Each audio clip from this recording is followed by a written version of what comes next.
नमस्कार दोस्तों, स्वागत है आपका हिंदी नॉलेज शो में। तो दोस्तों, बहुत बड़ी खबर निकलकर सामने आई है रूस से। और चीन को तो खैर बहुत बड़ा झटका लगा है, लेकिन इस खबर को सुनकर आप यही कहेंगे कि रूस की अकल शायद ठिकाने आ चुकी है। वहीं राहत की बात भारत और अमेरिका के लिए है। जी हाँ, भारत और अमेरिका राहत की सांस ले रहे होंगे, क्योंकि अगर इस तरह की चीज़ें रूस सौंप देता चीन के हाथों में तो ये बहुत बड़ा झटका होता भारत के लिए, भारत की सुरक्षा के लिए बहुत बड़ा खतरा होता है। वहीं अमेरिका के लिए भी भविष्य में बहुत बड़ा संकट बन सकता था। साथ ही आपको यह भी बताऊंगा कि रूस ने ऐसा कदम उठाया क्यों है, क्योंकि आज की तारीख में रूस चीन की दोस्ती तो बहुत मजबूत है। फिर ऐसा कदम उठाने के पीछे क्या कारण थे, सब कुछ डिटेल से बताऊंगा। और आप मेरे साथ इस वीडियो में अंत तक बने रहिएगा, क्योंकि मैं आपको ये भी बताऊंगा कि भारत के लिए शॉर्ट टर्म में और लॉन्ग टर्म में क्या इसके मायने निकलते हैं, क्या भारत को इससे बहुत बड़ा बेनिफिट मिलने वाला है। तो चलिए दोस्तों, वीडियो को हम शुरू कर लेते हैं। तो दोस्तों, अब से 15 दिन पहले तक रूस और चीन के बीच में सब कुछ नॉर्मल था। रूस लगातार बयानबाजी कर रहा था चीन के समर्थन में, और लगातार हथियारों के एक्सपोर्ट की भी बातचीत चल रही थी। जो बड़े बड़े हथियार थे, जैसे कि SU-57, यहाँ तक कि S-500 एयर डिफेंस सिस्टम को लेकर भी काफ़ी तरीके से आश्वस्त था चीन की, उसे रूस दे ही देगा। S-500 एयर डिफेंस सिस्टम एक ऐसा एयर डिफेंस सिस्टम होने वाला है, आपको बता दूं, जो अंतरिक्ष में भी सैटेलाइट को हिट कर सकेगा। ऐसी उसकी कुछ खबरें निकलकर सामने आई है। जी हाँ, उसका नाम है S-500 प्रोमेथियस। इस पर आपको एक और डिटेल में वीडियो चाहिए तो मुझे बता देना, मैं बना दूंगा, कमेंट करके मुझे बता देना। तो यानी कि इन दोनों शक्तियों को पाने के लिए चीन कुछ भी करने को तैयार है, लेकिन फिलहाल के लिए उसे सबसे ज्यादा सख्त जरूरत थी एक 5वीं पीढ़ी के लड़ाकू विमान SU-57 जैसे फाइटर जेट की, क्योंकि उसका खुद का J-20 बुरी तरीके से फेल रहा है।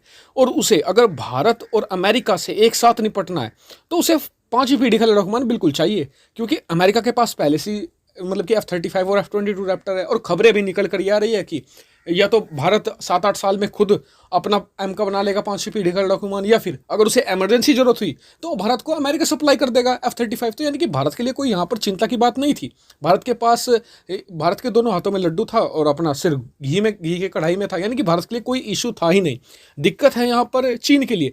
चीन ने पंगा तो ले लिया है, लेकिन उसके पास J-20 नाम का एक 5वीं पीढ़ी का लड़ाकू विमान है, जो बहुत ही बड़ा फेलियर है चीन के लिए। और SU-57 उसकी एकमात्र उम्मीद थी, लेकिन रूस ने इस पर बड़ा ब्रेक लगा दिया है।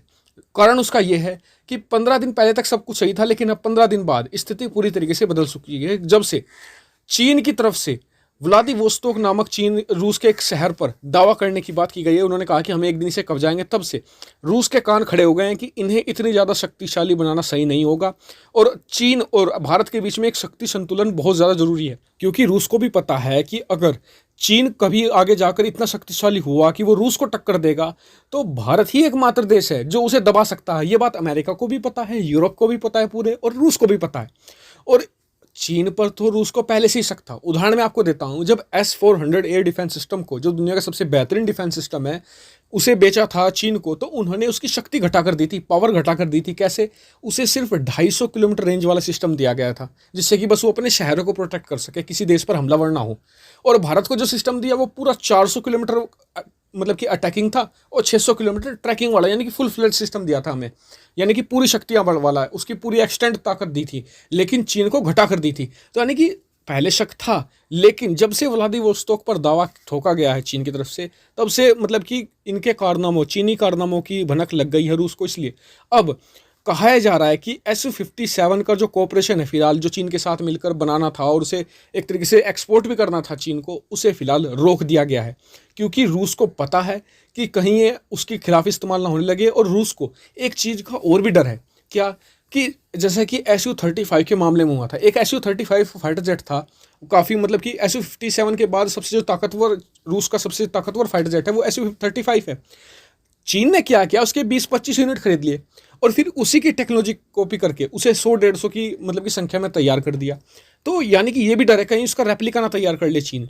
और इसी चीज़ को देखते हुए तुर्की और चीन के साथ पहले से मिलकर बनाना था, लेकिन तुर्की के साथ तो कोऑपरेशन जारी है, लेकिन फिलहाल चीन के साथ जो कोऑपरेशन है उसे रोक दिया गया है। वहीं आने वाले समय में S-500 चीन को देगा रूस, इस पर भी अब आशंका के बादल घिर आए हैं। और ये चीन के लिए बहुत बड़ा झटका है, और ये उसके कर्मों का ही नतीजा है। अगर वो मतलब कि चीन को ये पता नहीं क्या चुल मची कि उसने जिसे देखा उसके साथ टक्कर मारने लग गया।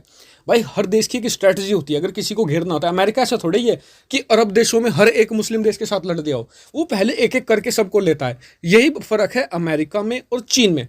चीन ने जिसे देखा उसी से लपेट लिया। अब उसी का नतीजा उसे देखने को मिल रहा है। हर देश को वो अपना दुश्मन बना चुका है। और मुझे नहीं पता कि शी जिनपिंग के लिए रणनीति कौन बनाता है, लेकिन वाकई में बहुत ही बकवास रणनीतियां बनाई थी चीन ने।